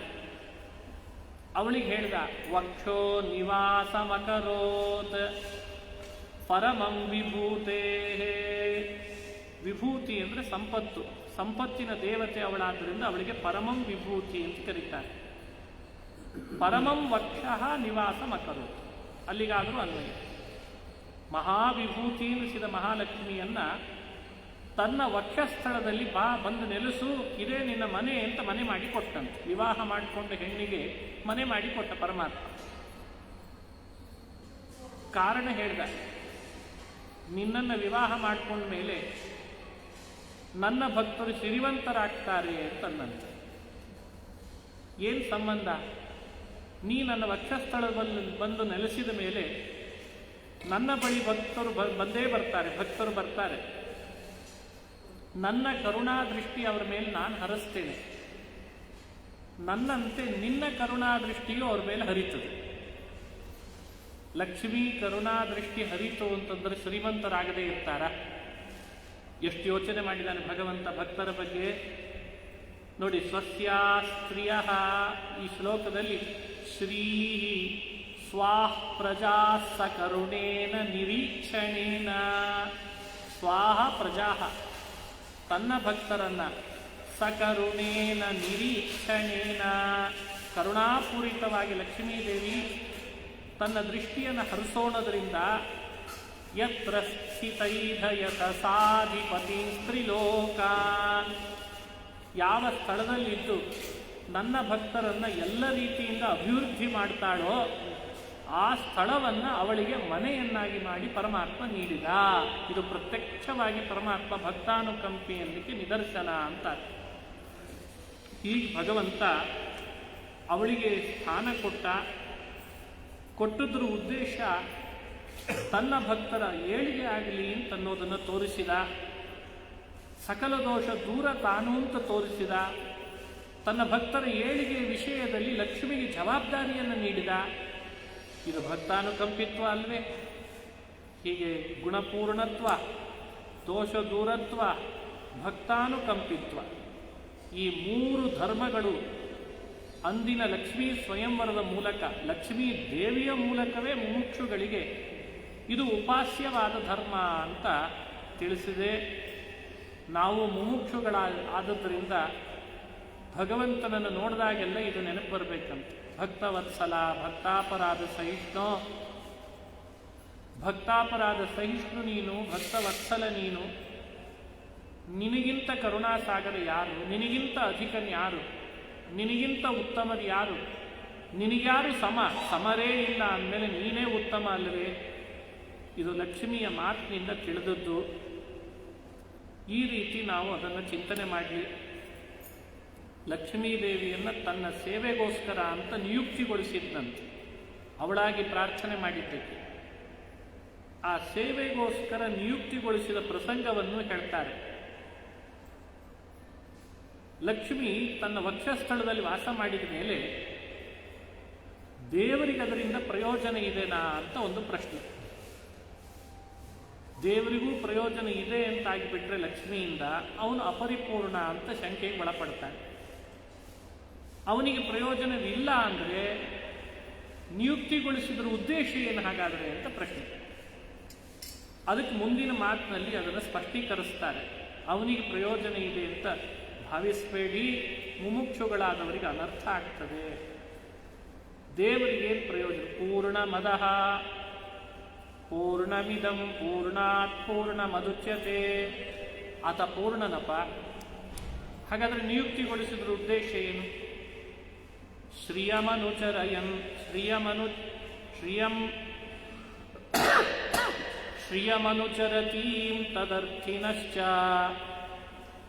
ದ್ವಿಪದಪತೀಂ ವಿಬುಧಾಶ್ಚ ಯಸ್ವಪೂರ್ಣಃ ನ ಭಜತಿ ನಿಜಭೃತ್ಯವರ್ಗತಂತ್ರಃ ಕಥಮಮುಂ ಉದ್ವಿಸೃಜೇತ್ ಪುಮಾನ್ ಕೃತಜ್ಞಃ. ಅವನು ಅತಿ ಕೃಪಾಳು ಹಾಗೂ ಸ್ವಪೂರ್ಣ, ಅತ್ಯಂತ ಪರಿಪೂರ್ಣನಾದವನು. ಅವನಿಗೆ ಲಕ್ಷ್ಮಿಯಿಂದ ಯಾವ ಥರದ ಪ್ರಯೋಜನ ಆಗಬೇಕು ಅಂತೇನಿಲ್ಲ. ಆದರೆ ಒಂದನ್ನು ನಾವು ತಿಳ್ಕೊಳ್ಬೇಕಂತೆ. ಅನುಚರತೀಂ ತದರ್ಥಿನಶ್ಚ ದ್ವಿಪದಪತೀಂ ವಿಬುಧಾಶ್ಚ. ಭಗವಂತ ಎಷ್ಟು ಸೂಕ್ಷ್ಮ ಇದ್ದಾನೆ, ಎಷ್ಟು ಅದ್ಭುತನಿದ್ದಾನೆ, ಎಷ್ಟು ಪೂರ್ಣನಿದ್ದಾನೆ ಎಲ್ಲವನ್ನು ಇಲ್ಲಿ ವಿಶದೀಕರಿಸಿ ವ್ಯಾಖ್ಯಾನ ಮಾಡ್ತಾರೆ. ರಾಜರೆಲ್ಲ ಅತಿ ಹೆಚ್ಚು ಸಿರಿವಂತಿಕೆ ಹಿಂದೆ ಹೋಗ್ತಾರಂತೆ, ಅಂದರೆ ಲಕ್ಷ್ಮಿಯನ್ನು ಅನುಸರಿಸಿ ಹಿಂದೆ ಹಿಂದೆ ಹೋಗ್ತಾರಂತೆ. ದೇವತೆಗಳು ರಾಜ್ಯ, ಸಂಪತ್ತು, ಪದವಿ ಅದರ ಹಿಂದೆ ಅವರು ಓಡ್ತಾರಂತೆ. ಅವರೆಲ್ಲ ಅದರ ಹಿಂದೆ ಹೋಗ್ತಾರೆ. ಅದನ್ನು ಹೇಳ್ತಾರೆ, ಸ್ವಸೇವಾಂ ಕುರ್ವಂತೀಮಪಿ ಶ್ರಿಯಂ ತಾಂ ಶ್ರಿಯಂ ಅರ್ಥಯಂತಿ ಇತಿ ತಾನ್ ನೃಪತೀನ್ ವಿಪದಾಶ್ಚ ಯೋ ನ ಭಜತಿ ತೈ ಕಿಮಪಿ ಪ್ರಯೋಜನಂ ನ ಅನುಸಂಧತ್ತೆ ಅಂತಾರೆ. ಭಗವಂತ ಈ ರೀತಿ ಲಕ್ಷ್ಮೀದೇವಿಯನ್ನು ತನ್ನ ಹೃದಯದಲ್ಲಿ ಇಟ್ಟುಕೊಂಡು ತನ್ನ ಸೇವೆಯನ್ನೇ ಯಾವಾಗಲೂ ಅವಳು ಮಾಡ್ತಾ ಇದ್ರು.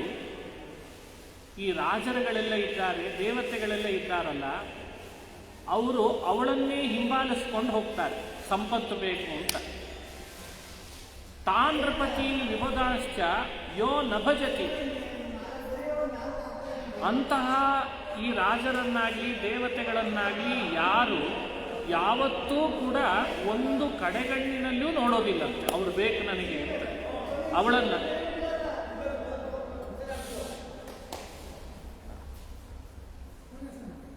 ಎಲ್ಲ ಜಗತ್ತಿನೊಳಗೆ ಎಲ್ಲ ರಾಜರು ದೇವತೆಗಳು ಅನುಸರಿಸೋದೇ ಅವಳನ್ನ. ಭಗವಂತ ಮಾತ್ರ ಎಲ್ಲರೂ ಅನುಸರಿಸೋ ಅವಳನ್ನ ಒಮ್ಮೆಯೂ ನೋಡೋದಿಲ್ಲಂತೆ, ಒಮ್ಮೆಯೂ ಅನುಸರಿಸೋದಿಲ್ಲಂತೆ. ಒಂದು ವೇಳೆ ಅನುಸರಿಸೋನೇ ಆಗಿದ್ದಿದ್ರೆ ಹೃದಯದಲ್ಲಿ ಯಾಕೆ ಇಟ್ಕೊಳ್ತಿದ್ದ, ಮುಂಭಾಗದಲ್ಲಿ ನಿಲ್ಲಿಸ್ಕೊಳ್ತಿದ್ನಲ್ಲ ಅಂತಂತಾರೆ. ಯೋ ನ ಭಜತಿ. ಯಾಕೆ? ಏನಾದರೂ ಪ್ರಯೋಜನ ಇದ್ರೆ ನೋಡಬೇಕು. ರಾಜರಿಗೆ ಲಕ್ಷ್ಮಿಯನ್ನು ಅನುಸರಿಸಿದರೆ ಸಂಪತ್ತು ಅನ್ನೋ ಪ್ರಯೋಜನ ಇದೆ, ಅವರ ಅಪರಿಪೂರ್ಣರು. ದೇವತೆಗಳಿಗೆ ಪದವಿಯ ಪ್ರಯೋಜನ ಇದೆ. ಆದರೆ ಪರಮಾತ್ಮನಿಗೆ ಅವಳನ್ನು ಅನುಸರಿಸೋದ್ರಿಂದ ಯಾವ ಬಿಡಿಗಾಸಿನ ಪ್ರಯೋಜನವೂ ಇಲ್ಲ. ಅದನ್ನು ತಿಳಿಸಲಿಕ್ಕೆ ಸ್ವಪೂರ್ಣ ಅಂತ ಭಾಗವತ ಹೇಳ್ತಂತೆ. ಶ್ರಿಯಮನುಚರತೀಂ ತದರ್ಥಿನಶ್ಚ ದ್ವಿಪದಪತೀಂ ವಿಬುಧಾಶ್ಚ ಯಸ್ವಪೂರ್ಣಃ ನ ಭಜತಿ ನಿಜಭೃತ್ಯ ವರ್ಗತಂತ್ರಃ. ತಾನು ಮಾತ್ರ ನ ಭಜತಿ ನಿಜಭೃತ್ಯ ವರ್ಗತಂತ್ರ. ಯಾವತ್ತಿದ್ರೂ ತಾನು ತನ್ನ ಭಕ್ತರಿಗೆ ಪರವಶನಾಗಿರ್ತೇನೆ ಹೊರತು, ತನ್ನ ಭೃತ್ಯರಿಗೆ ವಶನಾಗಿರ್ತೇನೆ ಹೊರತು ಲಕ್ಷ್ಮಿಗೆ ನಾನು ವಶನಾಗಿ ಹೋಗ್ತೇನೆ ಅಂತ ತಿಳಿಬೇಡ್ರಿ. ಕಥಮಮುದ್ ವಿಸೃಜೇತ್ ಪುಮಾನ್ ಕೃತಜ್ಞಃ. ಇಂತಹ ಕೃಪಾಲುವಾದ, ಅತ್ಯಂತ ಕೃಪಾಲುವಾದಂತಹ ಶ್ರೀಹರಿ ಯಾವತ್ತಿದ್ರೂ ಕೂಡ ಮುಮುಕ್ಷುಗಳಾದವರು ಮಾಡುವ ಉಪಾಸನೆಗೆ ವಶನಾಗಿ ಅವರಿಗೆ ಅನುಗ್ರಹ ಮಾಡ್ತಾನೆ ಹೊರತು ತಾನು ಸಂಪತ್ತನ್ನು ಹಿಂಬಾಲಿಸ್ಕೊಂಡು ಹೋಗುವವನಲ್ಲ, ಅದರಿಂದ ಅವನಿಗೆ ಪ್ರಯೋಜನವಿಲ್ಲ. ಹಾಗಾಗಿ ಲಕ್ಷ್ಮಿಯಿಂದ ಪ್ರಯೋಜನ ಇದೆ ಅಂತ ವಿವಾಹ ಮಾಡಿಕೊಂಡ ಅಂತ ಭ್ರಮಿಸಬೇಡಿ. ಈಗ ಮುಮುಕ್ಷುಗಳಾದವರು ಉಪಾಸನೆ ಮಾಡಬೇಕಾದದ್ದನ್ನು ಹೇಳ್ತಾರೆ. ಅಲ್ಪ ಭಕ್ತರಾದರೂ ಪರಮಾತ್ಮ ವಶನಾಗ್ತಾನೆ. ಇನ್ನು ಭಕ್ತಿಯ ಅತಿಶಯವನ್ನು ತೋರಿದ್ರಂತೂ ಸದಾ ಅವರು ಹಿಂಬಾಲಿಸ್ಕೊಂಡಿರ್ತಾನಂತೆ ಶ್ರೀಹರಿ. ಇಂಥ ಪರಮಾತ್ಮನನ್ನು ತಿಳಿಯದೇನೆ ಅರಿಯದೇನೆ ನಾವಿದ್ದರೆ ನಾವು ಕೃತಜ್ಞರೇ ಹೊರತು ಪರಮಾತ್ಮನಿಗೇನು ಅದರಿಂದ ಕೊರತೆ ಆಯಿತು ಅಂತಿಲ್ಲ. ಹೀಗೆ ಭಾಗವತ ಸಾರೋದ್ಧಾರ ಅಂತ ಆರಣ್ಯಕಾಚಾರ್ಯರು ವಿಷ್ಣು ತೀರ್ಥರು ಸಾರೋದ್ಧಾರದಲ್ಲಿ ಒಂದು ಬ್ರಹ್ಮೋಪದೇಶ ಪ್ರಕರಣ ಅಂತ ಬರ್ತದೆ. ಈ ಪ್ರಕರಣದಲ್ಲಿ ವಿಸ್ತಾರವಾಗಿ ಇಂಥ ಅನೇಕ ವಿಷಯಗಳನ್ನು ನಮಗೋಸ್ಕರ ವ್ಯಾಖ್ಯಾನಿಸಿ ಭಾಗವತದಲ್ಲಿದ್ದ ವಿಷಯವನ್ನೇ ಹೀಗೆ ತಿಳಿಬಹುದು, ನೋಡಿ ಹೀಗೆ ಆರಾಧನೆ ಮಾಡ್ಬೋದು, ಹೀಗೆ ಉಪಾಸನೆ ಮಾಡಲಿಕ್ಕೆ ಬರ್ತದೆ ಅಂತ ತಿಳಿಸಿದ್ದಾರೆ. ಸಮಯಕ್ಕೆ ಅನುಗುಣ ಸಮಯ ಮುಗಿತಂತ ಸಮಯ ಹಾಂ ಅದೇ ಇಲ್ಲ ನಮಗೇನು ತೊಂದರೆ ಇಲ್ಲ, ಸಾಕು ಇನ್ನೂ ಆಗ್ಬೇಕಲ್ಲ. ಅಲ್ಲ ಹೇಳ್ತಾ ಇರ್ತೀನಿ ಮತ್ತು ಎಲ್ಲರಿಗೂ ನಮಗೇನಲ್ಲ ಊಟದ ತನಕ ಅಂತ ಇಲ್ಲ ಗೊತ್ತು. ನೀವು ಕೇಳೋದ್ರದ್ದೇ ಇಲ್ಲ ಚೆನ್ನಾಗಿದೆ. ಸರಿ. ಇನ್ನೊಂದು ಮುಮುಕ್ಷು ಆಯ್ತು, ಅವ್ರು ಬಂದು ಹೇಳಿದ್ಮೇಲೆ ನಿಲ್ಸಿದ್ರೆ ಒಂದಂತೂ ಕರೀತಾರೆ, ಆಚಾರ್ಯಂತೂ ಕರೀತಾರೆ. 12:40 12:50 ಆಯ್ತು ಬಂದು. ಇದು ಒಂದು ಮುಮುಕ್ಷುಗಳಾದವರು ಇದನ್ನು ಉಪಾಸನೆ ಮಾಡಲಿ ಅಂತ ನಮಗೆ ವ್ಯಾಖ್ಯಾನ ಮಾಡಿ ತಿಳಿಸಿದರು. ಈದೃಶೋಪಿ ನಿಜಭೃತ್ಯ ವರ್ಗ ತಂತ್ರ. ಲಕ್ಷ್ಮಿಯನ್ನು ಹಿಂಬಾಲಿಸಿಕೊಂಡು ಹೋಗದೇ ಇರೋನು, ಲಕ್ಷ್ಮಿಗೆ ವಶನಾಗದೇ ಇರೋನಾದರೂ ಅಲ್ಪ ಭಕ್ತರಿಗೂ ಸುಲಭನಾಗಿ ಪರಮಾತ್ಮ ವಶನಾಗ್ತಾನೆ. ಹಾಗಾಗೂ ಪ್ರತಿಯೊಬ್ಬನು ಅವನಲ್ಲಿ ಭಕ್ತನಾಗಲಿ, ಭಕ್ತಿ ಮಾಡಲಿ ಅನ್ನೋದರಲ್ಲೂ ತಾತ್ಪರ್ಯ. ಇನ್ನೊಂದು ಅಂಶವನ್ನು ಬ್ರಹ್ಮೋಪದೇಶ ಪ್ರಕರಣದಲ್ಲಿ ಬಂದಂತೆ ತಿಳಿಯೋಣ. ಈಗ ಮುಮುಕ್ಷುಗಳಾದವರು ಬ್ರಹ್ಮನ ಉಪಾಸನೆ ಮಾಡಬೇಕಲ್ಲ, ಸಗುಣನನ್ನು ಮಾಡಬೇಕು, ನಿರ್ಗುಣನನ್ನು ಮಾಡಬೇಕು, ಈ ಚರ್ಚೆಯನ್ನು ಇಲ್ಲಿ ಮಾಡ್ತಾರೆ. ಸಗುಣನನ್ನು ಮಾಡಬಾರ್ದು, ನಿರ್ಗುಣನನ್ನು ಮಾಡಬೇಕು ಅಂತ ಹೇಳ್ತಾರೆ. ಸಗುಣನನ್ನು ಮಾಡ್ತಾ ಹೊರಟ್ರೆ ನಮ್ಮೊಳಗಿರೋ ಗುಣಗಳು ಹೋಗಬೇಕಲ್ಲ, ಅದನ್ನು ಹೋಗಿಸ್ಕೊಳ್ಳಿಕ್ಕಾಗಲ್ಲ. ಗುಣ ಅಂದರೆ ಸತ್ವ, ರಜಸ್ಸು, ತಮಸ್ಸು ಅನ್ನೋ ಗುಣಗಳನ್ನು ಮನಸ್ಸಲ್ಲಿ ಇಟ್ಕೊಂಡು ಹೇಳ್ತಿದ್ದಾರೆ. ಬ್ರಹ್ಮನಲ್ಲಿಯೂ ಸತ್ವ, ರಜಸ್ಸು, ತಮಸ್ಸು ಗುಣಗಳು ಇದೆ ಅಂತ ನಾವು ಸಗುಣ ಬ್ರಹ್ಮನನ್ನು ಉಪಾಸನೆ ಮಾಡಿಬಿಟ್ರೆ ನಮ್ಮೊಳಗೆ ಸತ್ವ, ರಜಸ್ತಮ ಗುಣಗಳು ಹೋಗಬೇಕಲ್ಲ, ಪ್ರಕೃತಿ ಹೋಗಿಸ್ಕೊಳ್ಳಿಕ್ಕೆ ಆಗಲಾರದೆ ನಮ್ಮ ಉಪಾಸನೆ ವ್ಯರ್ಥವೇ ಆಗಿಬಿಡ್ತದೆ. ಹಾಗಾದರೆ ನಿರ್ಗುಣನನ್ನು ಉಪಾಸನೆ ಮಾಡಬೇಕು ಅಂತನ್ನೋದು ಮುಮುಕ್ಷುಗಳಿಗೆ ವಿಹಿತ. ನಿರ್ಗುಣ ಅಂದರೆ ಏನು? ಸತ್ವ, ರಜಸ್ಸು, ತಮಸ್ಸು ಗುಣತ್ರಯಗಳಿಗಿಲ್ಲ ಅಂತ ತಿಳಿಬೇಕಂತ. ಗುಣತ್ರಯ ರಾಹಿತ್ಯಂ, ಅದೇ ಸಗುಣ ನಿರ್ಗುಣನನ್ನು ಉಪಾಸನೆ ಮಾಡೋದು ಅಂದರೆ ಅಭಿಪ್ರಾಯ ಗುಣತ್ರಯ ರಾಹಿತ್ಯಂ. ತರಿ ನತಸ್ಯ ಜಿಜ್ಞಾಸ್ಯತ. ಲೋಕದಲ್ಲಿ ನಮಗೆ ಅಂಥವನ ಬಗ್ಗೆ ಜಿಜ್ಞಾಸ ಮಾಡಲಿಕ್ಕೆ, ವಿಚಾರ ಮಾಡಲಿಕ್ಕೆ ಸಾಧ್ಯ ಇಲ್ಲ. ಯಾಕಂದರೆ ಲೋಕದಲ್ಲಿ ಯಾವೆಲ್ಲ ವಸ್ತುಗಳು ನಮಗಿವತ್ತು ಉಪಲಬ್ಧ ಇದೆ ಅಲ್ಲೆಲ್ಲ ಗುಣತ್ರಯಗಳು ಇರೋದೇ ಕಂಡಿದೆ ಹೊರತು ಇಲ್ಲದೇ ಇರೋದು ಕಂಡೇ ಇಲ್ಲ. ಯಾವುದಾದ್ರೂ ಒಂದು ವಸ್ತು ಇಂಥದ್ದೊಂದಿದೆ ನೋಡ್ರಿ, ಗುಣತ್ರಯಗಳೇ ಇಲ್ಲ ಇದಕ್ಕೆ, ಅದರ ವಿಕಾರವೇ ಇಲ್ಲ, ಅದರ ಪ್ರಭಾವವೇ ಇಲ್ಲ ಅಂತ ತೋರಿಸ್ರಿ ನೋಡೋಣ. ಪ್ಲಾಸ್ಟಿಕ್ ಇಲ್ಲದ ಮನೆ ಇದೆನಾ? ಸಿಮೆಂಟ್ ಇಲ್ಲದೆ ಮನೆ ಕಟ್ಟಿದ್ದಿದೆನಾ? ಬಹಳ ವಿರಳ. ಹಂಗಾಯ್ತು ಸ್ಥಿತಿ. ಗುಣತ್ರಯಗಳೇ ಇಲ್ಲದ ಒಂದು ವಸ್ತು ಸಿಕ್ಕರೆ ಅದರಂತೆ ಇದಿದೆ ಅಂತ ಅವನ ಬಗ್ಗೆ ಜಿಜ್ಞಾಸೆ ಮಾಡ್ಬೋದು ಬ್ರಹ್ಮನನ್ನ.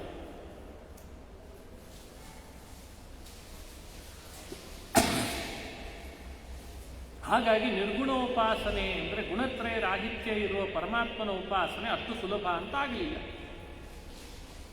ಮತ್ತೇನು ಮಾಡಬೇಕು? ನಮಗೆ ಯಾವುದು ಬೇಕಾಗಿದೆ ಆ ಗುಣ ಅವನಲ್ಲಿದೆ ಅಂತ ಉಪಾಸನೆ ಮಾಡಬೇಕು. ಆನಂದಾದಿ ಗುಣಗಳು ನಮಗೆ ಬೇಕಾಗಿದೆ, ಆನಂದಾದಿ ಸಕಲ ಶುಭ ಗುಣಗಳು ನಮಗೆ ಬೇಕಾಗಿದೆ. ಆ ಗುಣಗಳ ರೂಪತೆಯನ್ನು ಪರಬ್ರಹ್ಮನಲ್ಲಿ ಉಪಾಸನೆ ಮಾಡಬೇಕಂತೆ. ಅವನು ಆನಂದ ರೂಪ, ಅವನು ಜ್ಞಾನ ರೂಪ, ಅವನು ಔದಾರ್ಯ ರೂಪ. ಹೀಗೆ ಭಗಬ್ರಹ್ಮನನ್ನು ಮುಮುಕ್ಷುಗಳಾದವರು ಉಪಾಸನೆ ಮಾಡಬೇಕು. ಈ ಉಪಾಸನೆ ಒಂದು ಅರ್ಥ ಇದೆ. ಯಾಕೆ ಅಂದರೆ ನಮಗದು ಫಲ ಕೊಡ್ತದೆ. ಲೋಕದಲ್ಲಿ ಹೇಗೆ ನಾವು ಉಪಾಸನೆ ಬ್ರಹ್ಮನಲ್ಲಿ ಮಾಡ್ತೇವೋ ಹಾಗೆ ನಮಗೆ ಫಲ ಸಿಗ್ತದೆ ಅಂತ ಕಂಡಿದ್ದೇನೋ ಇಲ್ಲ.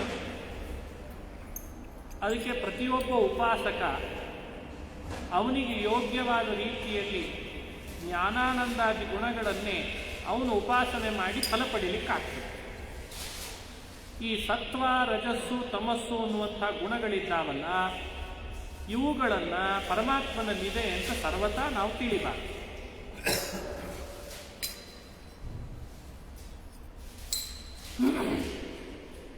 ಅವಾಗೇನಾಯ್ತು? ಯಾವ ಗುಣ ಇಲ್ಲ ಅಂತ ಅವನನ್ನು ನಿರ್ಗುಣ ಅಂತ ಕರೀಬೇಕು, ಯಾವ ಗುಣಗಳು ಇದೆ ಅಂತ ಅವನನ್ನು ಸಗುಣ ಅಂತ ತಿಳಿಬೇಕು. ಈ ಎರಡರ ಬಗ್ಗೆಯೂ ಕೂಡ ಸ್ಪಷ್ಟೀಕರಣ ಕೊಟ್ಟಾಗಾಯಿತು ಅಂತಂತಾರೆ. ಮುಮುಕ್ಷುಗಳಾದವರು ಅವರಲ್ಲಿ ಬರಬಾರದದ್ದು ಕೆಲವಿದೆ, ಅದು ಬರಬಾರ್ದಾ? ಹಾಗಾದ್ರೆ ಅವನಲ್ಲಿಯೂ ಅದಿಲ್ಲ ಅಂತ ತಿಳಿದು ಉಪಾಸನೆ ಮಾಡಬೇಕು. ಮುಮುಕ್ಷುಗಳಾದವರಿಗೆ ಬರಬೇಕಾದದ್ದು ಕೆಲವು ಗುಣಗಳಿದ್ದಾವೆ, ಅದು ಬರಬೇಕಾ? ಹಾಗಾದ್ರೆ ಅದು ಅವನಲ್ಲಿದೆ, ನಮ್ಮಲ್ಲಿಯೂ ಬರಲಿ ಅಂತ ಉಪಾಸನೆ ಮಾಡಬೇಕು. ಈ ಅರ್ಥದಲ್ಲಿ ಪರಮಾತ್ಮನನ್ನು ಸಗುಣ, ನಿರ್ಗುಣ ಅಂತ ಹೇಳಬೇಕು. ಯಾವುದು ಬರಬಾರ್ದು? ಸತ್ವ, ರಜಸ್ಸು, ತಮಸ್ಸು ಈ ಗುಣಗಳ ವಿಕಾರ ನಮ್ಮಲ್ಲಿ ಬರಬಾರ್ದಾ? ಹಾಗಾದ್ರೆ ಅವನಲ್ಲಿ ಅದಿಲ್ಲ ಅಂತ ಹೇಳಿ ತಿಳಿ. ಆನಂದ, ಜ್ಞಾನ, ಔದಾರ್ಯ ಬರಬೇಕು. ಹಾಗಾದರೆ ಅವನಲ್ಲಿಯೂ ಅದಿದೆ ಅಂತ ತಿಳಿದು ಅದನ್ನು ಉಪಾಸನೆ ಮಾಡಬೇಕು.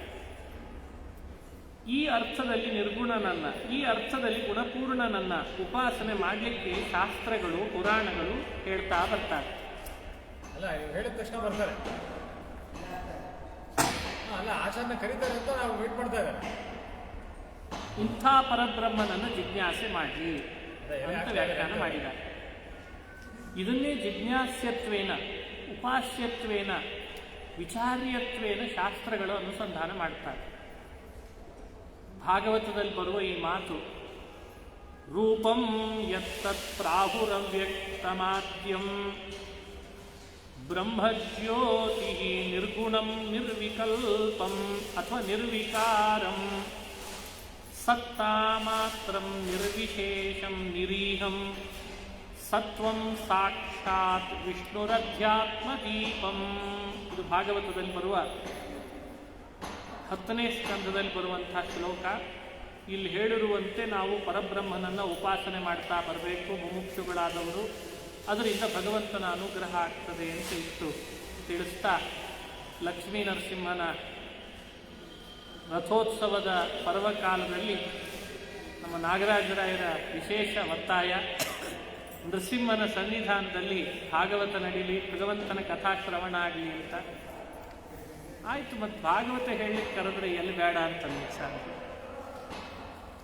ಮಹಾನುಭಾವರು ಶುಕಮುನಿಗಳಂತಹ ಪರಮ ವಿರಕ್ತರೇ ಭಾಗವತ ಹೇಳಲಿಕ್ಕೆ ಅಂತ ಯಾರು ಕೇಳೋರಿದ್ದಾರೋ ಅವರಿದ್ದಲ್ಲಿ ಹೋಗಿ ಹೇಳ್ತಾರೆ. ಇನ್ನು ನಾವು ಯಾವ ತೃಣ? ಸಂಸಾರ, ಅಸಾರವಾದ ಸಂಸಾರದಲ್ಲಿ ಭಗವಂತನ ಪ್ರೀತಿಯನ್ನು ಸಂಪಾದಿಸಲಿಕ್ಕೆ ಕಲಿಯುಗದಲ್ಲಿ ತತ್ರಾಪಿ ಭಾಗವತಕ್ಕಿಂತ ಶ್ರೇಷ್ಠವಾದದ್ದು ಯಾವುದು? ಅಂಥ ಭಾಗವತದ 4 ಮಾತುಗಳನ್ನು ಯಥಾಮತಿಯಾಗಿ ಹೇಳೋ ಪ್ರಯತ್ನ ಪಟ್ಟಿದ್ದೇನೆ. ನಮ್ಮ ವರದಾಚಾರ್ಯರು ಪೂರ್ವದಲ್ಲಿ ಪ್ರವಚನ ಮಾಡಿ ನರಸಿಂಹದೇವರ ಭಾಗವತದ್ದೇ ವಿಷಯಗಳನ್ನು ಅನುಸಂಧಾನ ಮಾಡಿಸಿದ್ದಾರೆ. ಅವರಿಗೂ ನಮಸ್ಕಾರಗಳನ್ನು ಸಲ್ಲಿಸಿ, ಭಾಗವತ ಹೇಳ್ತೇನೆ ಅಂತಂದಾಗ ಆನ್ಲೈನಲ್ಲೂ ಬಹಳ ಜನ ಕೇಳ್ತಾರೆ. ಆಫ್ಲೈನಲ್ಲಂತೂ ಸರಿನೇ ಸರಿ, ನೀವೆಲ್ಲ ಬಂದಿದೆ. ನಿಮಗೂ ಆನ್ಲೈನಲ್ಲಿ ಕೇಳಿದವರಿಗೂ ನನಗೂ ಈ ಆಯೋಜನೆ ಮಾಡಿದ ನಮ್ಮ ನಾಗರಾಜರಾಯರಿಗೂ ಮತ್ತು ಅವರ ಬಂಧುಗಳಿಗೂ ಲಕ್ಷ್ಮೀ ನರಸಿಂಹ ಅನುಗ್ರಹವನ್ನು ಮಾಡಿ ಶ್ರೇಯೋ ಮಾರ್ಗದಲ್ಲಿ ಸಾಗುವಂತೆ ಪ್ರೇರೇಪಿಸಲಿ ಅಂತ ಹೇಳ್ತಾ 2 ವಾಕ್ಕುಸುಮಗಳನ್ನು ಮುಕ್ತಾಯ ಮಾಡ್ತೇನೆ. ಶ್ರೀಕೃಷ್ಣಾರ್ಪಣಮಸ್ತು. ಹರಯೇ ನಮಃ. ಹರಯೇ ನಮಃ. ಸ್ವಸ್ತಿ ಪ್ರಜಾಭ್ಯ ಪರಿಪಾಲಯಂತಾಂ ನ್ಯಾಯೇನ ಮಾರ್ಗೇಣ ಮಹಿಂ ಮಹಿಷಾಃ ಗೋಬ್ರಾಹ್ಮಣೇಭ್ಯಃ ಶುಭಮಸ್ತು ನಿತ್ಯಂ. ಲೋಕಾಃ ಸಮಸ್ತಾಃ ಸುಖಿನೋ ಭವಂತು.